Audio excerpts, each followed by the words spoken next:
दोस्तों, 2004 के विनाशकारी सुनामी के बाद के दिनों में जब इंडियन ओशन के आइलैंड्स पर लाया गया रेजिंग सीज के पूरे मानवता पर किए गए हानिकारक और भयानक प्रभाव का पूरा अंदाजा लगाया गया, अंडमान द्वीपों के आदिवासी लोगों का भाग्य एक रहस्य बना रहा। ऐसा लगता था कि सेंटिनेलीज द्वीपवासी बचे हों, जो सीधे ही सुनामी के मार्ग में रहते थे।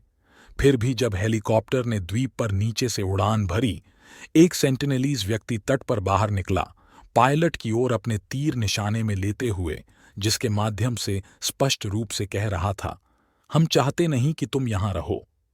लाखों लोगों के बाद भी डिजास्टर से अफेक्टेड होने वाले सेंटिनेलीज को किसी से भी किसी प्रकार की मदद की आवश्यकता नहीं थी। पॉसिबली पृथ्वी पर कोई लोग वास्तव में सेंटिनेलीज से अधिक असली रूप से अलग नहीं रहे हैं। उन्हें माना जाता है कि वे पहले मानव जनजातियों के सीधे उत्पन्न होने के बाद हैं और शायद ही 55,000 ईयर्स तक अंडमान द्वीपों में रहते हों। उनकी भाषा अन्य अंडमान द्वीपवासियों से इतनी अलग होने के कारण यह दिखता है कि वे हजारों वर्षों से अन्य लोगों से बहुत कम संपर्क में हैं। यह बात यह नहीं कि वे सिर्फ 55,000 ईयर्स पहले जैसे ही जीते हैं।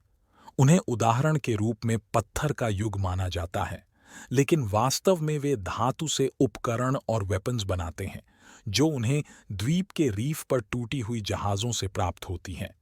एक कारण यह भी हो सकता है कि संतोषी आदिवासी लोगों को डरावना दर्जा देने वाले अनैतिक रूप से अवरोधक और बैकवर्ड लिटरलिज्म से अक्सर गलत रूप से वर्णित किया जाता है।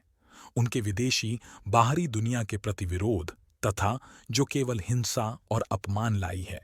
1879 में उदाहरण के लिए एक वृद्ध जोड़ा और कुछ बच्चे बलात्कार के द्वारा लिए गए थे और द्वीपों के मुख्य शहर पोर्ट ब्लेयर में लाए गए। बलात्कार के जिम्मेदार कॉलोनियल ऑफिशियल ने लिखा कि पूरा ग्रुप तेजी से बीमार पड़ गया और बुजुर्ग आदमी और उनकी पत्नी की मौत हो गई, तो 4 बच्चे उनके घर वापस भेजे गए और साथ में बहुत सारे उपहार मिले।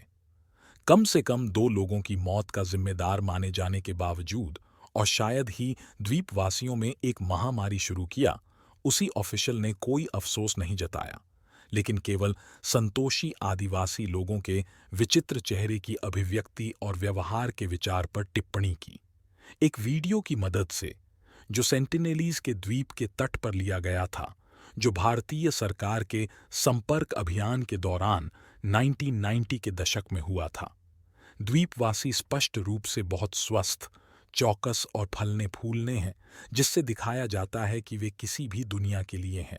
उनके संपर्क में आए हुए 2 अंडमान जनजातियों के विपरीत, जिन्हें पश्चिमी सभ्यता का लाभ हुआ है, जिनकी संख्या गिर गई है और जो अब मुख्य रूप से राज्य सहायता के लिए निर्भर हैं, बस जीने के लिए। सर्वाइवल और अन्य संगठनों की दबाव ने भारतीय सरकार के नीति को संतोषी आदिवासियों के प्रति पहुंच से बदल दिया है। संपर्क स्थापित करने का प्रयास करने से अन्य अंडमान जनजातियों के लिए विपरीत परिणाम स्वरूप बने हुए नीतियों को मानते हुए और स्वीकार करते हुए कि उनके पास यह निर्णय करने का अधिकार है कि वे कैसे जीना चाहते हैं। इस परिवर्तन के अंतर्गत एक सादा सरल स्वीकृति है कि लोग खुद ही अपने हितों का निर्णय करने के लिए सर्वोत्तम स्थिति में हैं।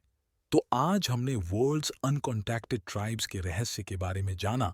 अगर आपको वीडियो पसंद आया तो हमारे चैनल थ्योरी ब्रेकर को like, comment, share and subscribe करें।